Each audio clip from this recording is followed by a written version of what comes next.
Bismillahirrahmanirrahim. Assalamualaikum warahmatullahi wabarakatuh. Alhamdulillah wassalatu wassalamu ala asrafil anbiya'i wal mursalin Sayyidina wa habibina wa maulana Muhammadin wa ala alihi wa sahbihi wa man tabi'ahum bi ihsanin ila yaumiddin. Amma ba'd. Fa in asdaqal hadis kitabullah wa khairal hadi hadi Muhammadin sallallahu alaihi wasallam. Wa syarrul umuri muhdatsatuha wa kullu bid'atin dhalalah wa kullu dhalalatin finnar. Asbahna ala fitratil Islam wa ala kalimatil ikhlas wa ala dini nabiyina Muhammadin sallallahu alaihi wasallam wa ala millati abina Ibrahim hanifan musliman wa ma kana minal musyrikin. Allahumma anfa'na bima 'allamtana wa 'allimna alladhi yanfa'una wa zidna ilma. Allahumma inni a'udzu bika an adhilla aw udhalla wa azilla aw uzalla aw adhlima aw udlama aw ajhala wa jahala 'alayya. Wassallallahu ala nabi Muhammad walhamdulillahi rabbil alamin. Ikhwataddin hafizakumullah, mitra muslim hafizakumullah yang insyaallah selalu dijaga sama Allah rabbul alamin. Alhamdulillah. Pertama kita panjatkan rasa syukur yang mendalam, terus menerus kita haturkan hanya kepada Allah rabbul alamin, Tuhan semesta alam ini yang telah begitu banyak memberikan kenikmatannya kepada kita, yang begitu besar menurunkan karunia-Nya yang kita tak bisa berhitung. Yang bisa kita lakukan ya bersyukur, minimal wujudnya adalah hamdalah. Tak boleh lepas dari kita untuk selalu kita ucapkan alhamdulillahi rabbil alamin. Yang kedua, salam dan salawat terus kita persembahkan kepada manusia terbaik, pemilik pribadi yang sempurna, yaitu Rasulullah Muhammad sallallahu alaihi wasallam. Semoga salam dan salawat kita kelak bisa menjadi syafaat bagi kita di hari akhir, amin ya rabbal alamin. Mitra muslim hafizakumullah, saudaraku yang insyaallah selalu dijaga sama Allah rabbul alamin. Pagi hari ini alhamdulillah nikmat yang luar biasa yang Allah karuniakan kepada kita, yaitu alhamdulillah kita masih bisa berinteraksi dengan Al-Quran. Pagi-pagi habis sholat subuh, ya enggak? Ada wirid, ada zikir pagi, ya. Kita habis itu tilawah Al-Quran. Tilawah Al-Quran, setelah tilawah Al-Quran kita tadabbur Al-Quran, menggali motivasinya. Dan pagi hari ini saudaraku masih melanjutkan kajian beberapa waktu yang lalu atau pekan yang lalu terkait dengan sebuah tema, yaitu kedokteran dan tibbun nabawi, atau kedokteran adalah tibbun nabawi. Istilah yang kadang-kadang berpolarisasi, kadang-kadang ada seolah-olah kontradiksi gitu kan. Padahal nanti akan ada penjelasan, kita ambil dari ayat-ayat Allah, motivasinya itu akan jelas sekali bahwa ada sebuah spirit yang luar biasa, bahwa semua yang berkaitan dengan hal-hal menyangkut pengobatan, proses pengobatan, riset dan lain sebagainya, itu bisa juga masuk kategori tibbun nabawi. Nah, ini terinspirasi firman Allah surat Yunus ayat 57. Allah berfirman, ya ayyuhan nas qad ja'atkum mau'idatum mir rabbikum wa shifaa'un lima fis sudur wa hudaw wa rahmatul lil mu'minin. Dan ini kemudian kita gabung dengan ayat yang lain yang mirip, dan ini sebenarnya memberikan penjelasan, memberikan bayan terhadap surat Yunus 57, yaitu surat Al-Isra ayat 82. Wa nunazzilu minal Qur'an ma huwa shifaa'un wa rahmatul lil mu'minin wa la yazidudz zalimina illa khasara. Jadi kalau di ayat yang pertama, yaitu surat Yunus 57, bisa dicek ya di rumah masing-masing. Itu terjemahannya kurang lebih kan, hai manusia, ya ayyuhan nas qad ja'atkum mau'idatum mir rabbikum, telah datang kepada kalian nasihat, pelajaran dari Tuhan kalian. Satu yang datang. Yang kedua, wasyifaun, dan juga penyembuhan lima fis sudur, bagi penyakit-penyakit yang berada di dalam rongga dada. Bisa fisik, bisa non fisik ini. Wahudan, dan juga telah datang kepada kalian berupa petunjuk, wa rahmatun lil mu'minin, dan itu juga berupa sebagai rahmat bagi alam, bagi orang-orang yang beriman. Dan ini diberi penjelasan di surat Al-Isra apa yang datang itu, yang datang itu di situ ada unsur nasihat, ada unsur pelajaran, ada unsur syifa, ada unsur, jadi menyatu gitu, integrated gitu kan ya. Nggak hanya pelajaran-pelajaran, tapi di situ ada syifa, di situ ada bimbingan, di situ ada rahmat yang luar biasa. Ternyata yang dimaksud adalah Al-Quran, ya enggak? Itu surat Al-Isra ayat 82 ini. Wa nunazzilu minal Qur'an ma huwa shifaa'u wa rahmatul lil mu'minin wa la yazidudz zalimina illa khasara. Saya enggak ingin mengulang lagi ya, tetapi saya ingin jelaskan bahwa Dari sini bahwa Al-Quran itu syifa gitu loh. Al-Quran itu adalah penyembuhan bagi dada-dada yang lagi berpenyakit ya. Bagi dada-dada yang lagi bermasalah, bagi rongga dada yang bermasalah, baik itu fisik maupun non fisik. Kalau non fisik sudah jelas, itu Al-Quran bisa menjadi pembimbing yang luar biasa, mengarahkan jalan kita dari jalan yang nggak benar ke jalan yang benar, dari kegelapan, kegalauan jiwa, kegelapan pemikiran menjadi cahaya, yaitu tercerahkan pemikiran dan tenangnya pikiran jiwa kita. Itu jelas itu kan yang non fisik. Tapi karena ayat ini bersifat umum, bisa jadi dan juga ditafsirkan oleh para ulama bahwa Al-Quran itu memiliki fungsi diantaranya syifa'ul lima fi sudur, itu adalah untuk obat secara fisik yang ada di rongga dada kita atau di seluruh tubuh kita. Dan ternyata memang betul, kemarin kan kita udah bahas ya, bahwa ada 3 formula yang ditawarkan kepada manusia oleh Allahu Rabbul Alamin, yang dinasihatkan oleh Allahu Rabbul Alamin lewat Al-Quran. 3 formula ini dalam rangka menjadi manusia yang sehat, dalam rangka menjadi muslim yang sehat, muslim yang kuat. Bukankah muslim yang kuat, yang sehat itu jauh lebih baik daripada muslim yang lemah kan, gitu kan, yang sakit-sakitan. Nabi kita Nabi Muhammad SAW, mitra muslim, Masya Allah, sehat banget itu kan ya. Beliau selalu sehat, dan memang jadi pemimpin, jadi nabi itu harus sehat, nggak boleh sakit-sakitan. Kalau tahu ada nabi yang sakit-sakitan, itu bagian daripada bentuk ujian untuk nabi itu. Tetapi secara umum para nabi itu sehat. Rata-rata nabi itu melakukan perjalanan yang jauh-jauh, itu mereka sehat gitu kan. Dan kalau kita contoh Nabi Muhammad SAW itu manusia yang sangat sehat itu kan ya. Manusia yang sangat sehat. Dalam sejarah Rasulullah itu sakit cuma sekali, dan itu di akhir hayat beliau. Di akhir hayat, dan itu pun konon karena disebabkan oleh racun yang diberi oleh seorang perempuan Yahudi pada waktu perang Khaybar gitu kan ya.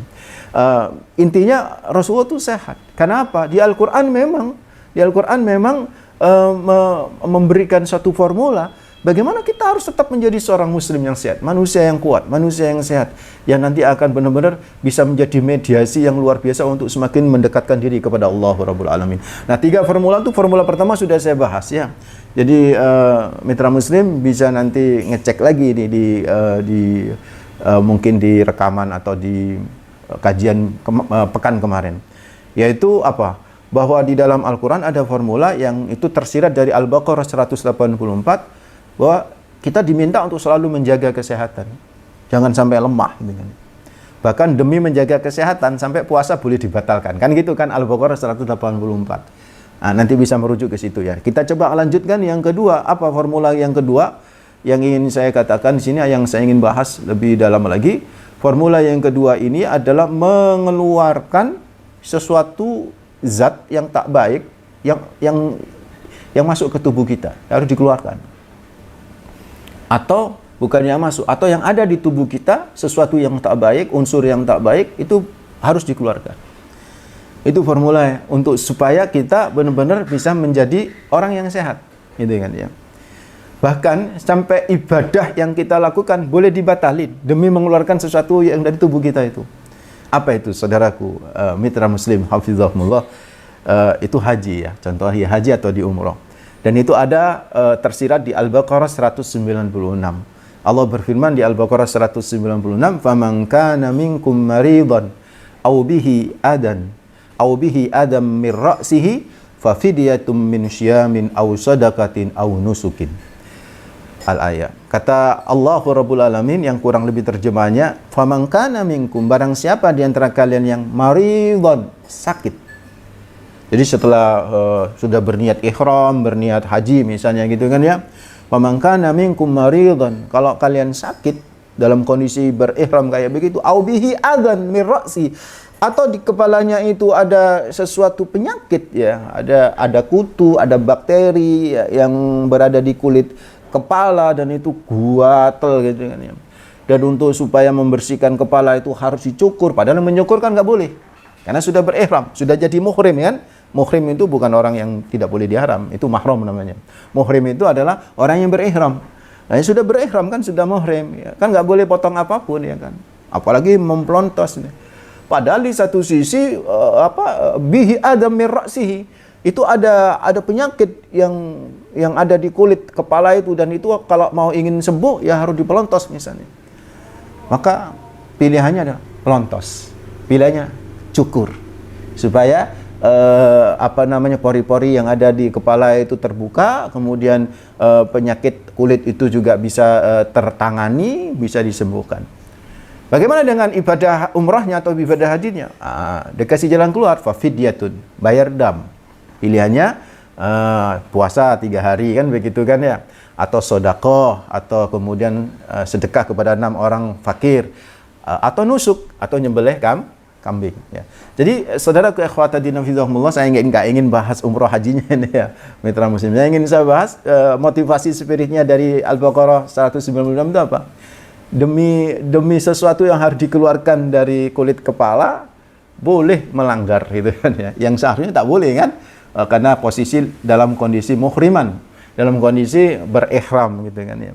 Dan ini dari ayat ini saudaraku jelas sekali bahwa kalau orang yang sakit di kepala ada penyakit ya, dan harus bercukur, cukurlah supaya apa? Zat-zat yang berbahaya di bawah kulit kepala itu bisa keluar. Dan ini proses ini dianalogikan dengan mengeluarkan semua zat-zat yang ada tertentu yang berbahaya dari tubuh manusia. Nah, ini luar biasa kan formula yang ada, yang di dalam Al-Quran disebutkan. Subhanallah. Dan ini tidak ada di kitab-kitab yang lain. Ini luar biasa. Makanya kemudian kalau dalam dunia kedokteran, dunia medis atau dunia herbalis itu kan ya, baik yang tradisionalis maupun yang modern misalnya itu kan. Ya kalau ada sesuatu di dalam tubuh kita yang harus dikeluarkan, ya harus dikeluarkan. Apa saja itu kan ya. Apakah itu benjolan atau apa, itu kalau dikeluarkan, keluarkan. Kalau enggak kan bahaya misalnya. Jadi seperti itu saudaraku, itu formula untuk bisa manusia tetap sehat. Formula yang ketiga saudaraku ikhwatuddin fillah, supaya manusia itu tetap sehat apa? Menjaga supaya sesuatu sesuatu yang mungkin berbahaya bagi tubuh, mungkin berbahaya bagi tubuh itu tercegah untuk masuk. Jadi formula bagaimana tubuh itu tidak kemasukan sesuatu yang mungkin tubuh tidak bisa menerima gitu. Yang tubuh tidak bisa menerima karena sesuatu kondisi misalnya. Ini ada di dalam surat An-Nisa ayat 43, kasus tayammum. Wa in kuntum marda aw ala safarin aw jaa ahadum minkum minal ghaiti aw lamastumun nisaa falam tajidu ma'an fatayammamu sya'idan thayyiba famsahu bi wujuhikum wa aydikum innallaha kana afuwan ghafura. Saya tidak membahas ibu bapak mitra muslim hafizahumullah tentang masalah bab tayamumnya, itu ada sendiri di fikihnya ya, nanti kepada kiai narasumber yang lebih pakar di bidangnya. Yang saya ingin ambil spiritnya adalah ternyata ketika kita sakit yang mestinya berwudu pakai air gitu loh, boleh kita pakai apa? Pakai debu, pakai tayamum. Artinya tidak boleh pakai air. Bisa jadi air itu bagi tubuh tertentu itu akan bereaksi negatif gitu ya. Jadi tubuh tertentu itu bereaksi negatif dengan air. Karena apa? Kondisinya memang sakit. Dan itu Islam memberikan solusi. Ya sudah, nggak usah pakai air berwudunya. Pakai debu, itu kan ya. Debu yang suci. So, ini menunjukkan apa? Bahwa orang yang sakit itu, ya, atau menunjukkan sebagai sebuah spirit, bahwa boleh saja, atau bahkan harus, gitu kan ya. Kita menjaga unsur-unsur luar yang bisa membahayakan tubuh kita. Supaya tidak masuk. Nah, ini kan formula bagaimana menjaga tubuh sehat ya. Jadi hal-hal yang mungkin bisa berefek negatif terhadap tubuh itu bisa harus dicegah.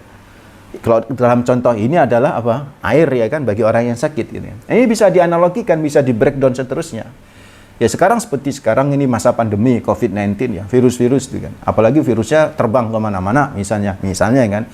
Ada istilah droplet gitu kan ya.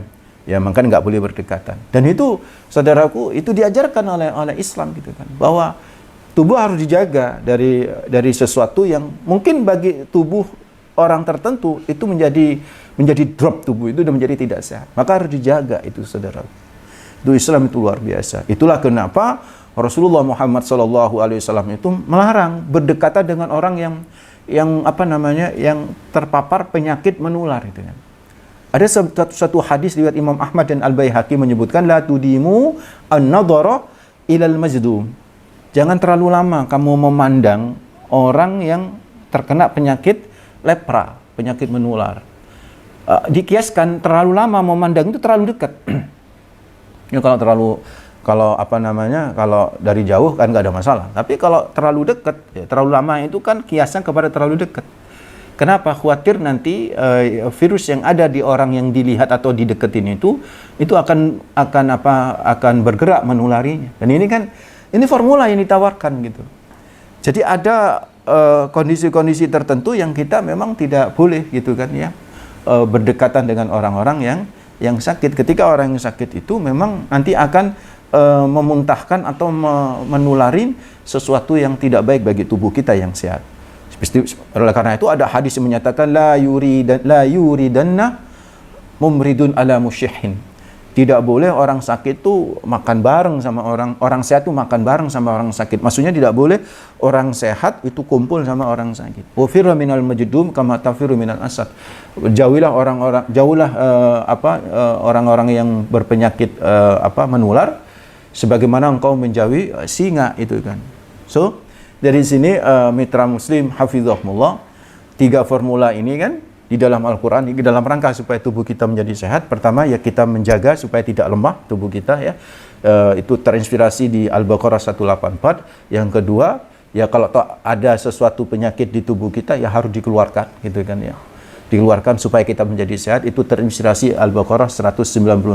Kemudian kalau bisa, kalau kita dalam kondisi sehat, jangan sampai ada kemasukan sesuatu yang membuat tubuh kita menjadi rentan gitu kan ya, menjadi rentan. Apakah itu virus, apakah bisa jadi bukan virus, mungkin bagi orang lain sesuatu itu tak masalah, tapi bagi diri sendiri yang mungkin ada efek yang tak baik, itu juga harus dijauhi, seperti air tadi bagi orang yang sakit dan lain sebagainya. Itu inspirasi An-Nisa ayat 6 ayat 43. Ini menunjukkan kepada kita mitra muslim hafizahumullah bahwa Al-Quran atau Islam dalam hal ini mendorong kita untuk selalu hidup sehat. Selalu hidup sehat. Bahkan Nabi sampai menyebutnya hidup sehat itu Nabi sampai menyebutnya itu sebagai satu di antara 2 nikmat yang begitu dekat dengan diri manusia, begitu sangat sangat menjadi habit manusia. Tapi justru sebaliknya manusia banyak melupakan 2 nikmat itu. Yaitu apa? Sehat dan kesempatan. Sehat dan sempat. Sebagaimana hadis riwayat Imam Bukhari, Rasulullah Muhammad SAW pernah bersabda, ni'matani maubunun fihima katsirun minan nas. Asy-syihhatu wal farah. Ada 2 nikmat yang kebanyakan manusia itu lalai, tertipu dengan kedua nikmat, yaitu nikmat sehat dan nikmat kesempatan. Saya nggak ingin banget nikmat kesempatan, nikmat sehat misalnya kan. Nikmat sehat misalnya itu kan ingin saya bahas. Nikmat sehat itu kenapa banyak manusia tertipu? Biasanya ketika dalam kondisi sehat kan mangan itu sak kabeh mangan kan, wah gak apa-apa sehat gitu. Semua dimakan. Padahal ada batas-batas tertentu pada usia-usia tertentu tubuh kita ini sudah tidak bisa memproduksi insulin misalnya gitu kan. Tidak bisa memproduksi ini dan itu kan. Tetapi makanan-makanan yang berbahaya tetap itu masuk. Nah, ini kan pola makan nggak baik, pola hidup juga nggak baik. Sering keluaran malam, begadang dan sebagainya. Ini kan ketipu kita. Mumpung sehat katanya, mumpung sehat, gak apa-apa, mumpung seinom, gak apa-apa. Nggak boleh begitu. Justru kita harus mulai jaga gitu kan. Mulai kita jaga pola hidup sehat, pola makannya itu harus dijaga supaya kita dengan sehat ibadah kita menjadi luar biasa. Dengan semangat yang luar biasa untuk semakin dekat kepada Allah Rabbul Alamin. Ngaji Qur'annya juga enak kan begitu kan ya. Nek sehat itu dijak ngaji itu ya semangat, gak bolak-balik alasan aku loro kan begitu tuh. Diajak umroh gak enak awak ini, atau aku belum mampu untuk belum kuat itu kan. Sampai menunggu tua gitu kan ya. Jadi justru mumpung sehat ini saudaraku, ikhwatadin hafizahumullah, ayo ibu, bapak, mitra muslim hafizahumullah, kita jaga kesehatan itu. Dan nanti pada sesi berikutnya terakhir nanti ini, sebelum closing nanti saya akan jelasin apa perbedaan Tibun Nabawi sama sama kedokteran gitu kan ya. Artinya ketika kita akhirnya sudah jatuh sakit, sudah jaga kesehatan, tapi akhirnya jatuh sakit ya, itu qadarullah itu kan, qadarullah. Dan bagaimana penyelesaian dan solusi ketika kita orang sakit? Nanti setelah ini akan kita coba bahas. Wallahu a'lam bishawab. Jadi kita coba lanjut ya pada sesi terakhir ini, ketika seseorang sudah akhirnya jatuh sakit, ya sudah tentu harus ada pengobatan. Nah, proses pengobatan terhadap seseorang yang jatuh sakit ini, yang kemudian kalau kemudian diambil dengan cara-cara seperti Rasulullah Muhammad SAW secara umum ya, maka itu disebut dengan tibbun nabawi. Jadi kalau kemudian saudaraku ikhwatadina fidhakumullah, jika kita jatuh sakit, Islam memberikan alternatif penyembuhan. Karena obat itu pasti ada beriringan dengan munculnya penyakit. Sebagaimana Rasulullah Muhammad SAW pernah bersabda, likulli da'in dawa. Setiap ada penyakit pasti ada obatnya. Fa idza usibat dawa udda, kalau diketemukan obat dari sebuah penyakit, bar'a bi'idznillah azza wa jalla, maka atas izin Allah akan sembuh. Ini setara dengan hadis yang lain, ma anzalallahu da'an illa anzalalahu syifaan. Tidaklah Allah menurunkan penyakit kecuali Allah menurunkan obatnya. Para ulama menyebutkan menurunkan obat di sini terciptanya obat oleh manusia. Jadi kalau toh akhirnya kita akhirnya sakit nih di sesi terakhir, akhirnya kita sakit, maka ya harus berobat gitu kan ya. Nah, meracik obat, meriset obat, kemudian memberikan sesuai dengan dosis yang tepat kepada orang dengan umur sekian dan sekian, itu namanya adalah proses tibbun nabawi. Sebagaimana yang dikatakan oleh para ulama ketika mendefinisikan tibbun nabawi, itu dengan istilah at-tibbun nabawi huwa kullu ma dzukira fil Qur'an wal ahadits an-nabawiyyah as-sahihah fi ma yata'alluq bit-tibbi sawa'un kana wiqayatan aw alajan. Kata para ulama, yang disebut tibbun nabawi adalah segala sesuatu yang bisa jadi disebut di Al-Qur'an atau sunnah yang sahih berkaitan dengan kedokteran, baik berupa pencegahan penyakit atau proses pengobatan. Itu adalah tibbun nabawi. Jadi segala sesuatu yang kemudian itu menyangkut obat-obatan, terus bagaimana meracik dan meramu obat-obatan, bagaimana menyajikan obatan itu kepada siapa dan kayak apa, bagaimana dosisnya, itu adalah disebut dengan tibbun nabawi. Nah, kalau definisi tibbun nabawi kayak begitu, itu kan sama saja dengan istilah kedokteran dalam rangka memberikan proses penyembuhan kepada seseorang yang lagi sakit, saudaraku. Karena itu saya tidak ingin mempertentangkan, menurut saya nih saudaraku ikhwatadina fizakumullah, istilah tibbun nabawi itu tidak hanya habbatus sauda. Ini jangan salah, ini kata Ibnu Qayyim al-Jauzi. Istilah tibbun nabawi itu tidak hanya habbatus sauda. Ada habbatus sauda ini adalah tibbun nabawi. Tidak. Tapi bagaimana takaran habbatus sauda itu untuk orang yang sakit, cocoknya itu berapa takarannya, dosisnya itu berapa, inilah yang disebut dengan tibbun nabawi. Jadi tibbun nabawi tidak hanya berbicara bendanya, tapi bagaimana meraciknya, bagaimana memprosesnya, dan lain sebagainya. Itu tibbun nabawi. Dan itu kan seperti dunia kedokteran, cuma kan lebih modern karena pakai penciptaan obat-obatan yang bersifat sintetis misalnya, seperti itu, tidak yang alami. Jadi tibbun nabawi itu proses kedokteran, bisa yang bersifat alamiah dari bahan-bahan alami, juga bisa yang penciptaan yang sintetis itu kan ya. Itu adalah semua tibbun nabawi atau dalam dunia kedokteran. Makanya ikhwatadina fidhakumullah, Rasulullah itu pernah kedatangan seseorang yang lagi sakit. Jadi ada seorang sahabat yang lagi sakit yang datang kepada Rasulullah Muhammad SAW, yaitu seorang sahabat yang namanya Sa'ad bin Mu'adz. Itu datang ke Nabi, didatangin oleh Nabi Muhammad SAW karena beliau sakit. Kemudian Nabi meletakkan di antara sadaiyah, kata Sa'ad bin Mu'adz, yaitu di antara kedua putingku. Jadi Nabi itu meletakkan tangan ke dadanya sahabat ini, sehingga akhirnya dada sahabat ini merasa sejuk dengan tangan Nabi ini. Namun Nabi tidak melakukan proses pengobatan lebih lanjut. Kenapa? Nabi langsung mengatakan gini, coba kamu datanglah kamu kepada seseorang lelaki yang bernama Al-Harisa bin Kaladah akhawsaqifin fa innahu rajulun yatatabbabu, karena dia adalah seorang yang ahli di bidang kedokteran. Coba kamu datang kepada Al-Haris bin Kaladah, dia adalah seorang dokter. Nanti kasih tahu kepada dia, ambil 7 kurma, tumbuk biji-bijinya, dan suruh minum seperti itu supaya Anda sembuh. Coba perhatikan. 7 kurma sak bijinya. Ini resep dari siapa? Dari Rasulullah Muhammad SAW misalnya gitu kan, untuk penyakit yang ada di dada itu kan ya. Kemudian yang meraciknya siapa? Orang yang pakar di bidang kedokteran. Karena dia tahu dosisnya.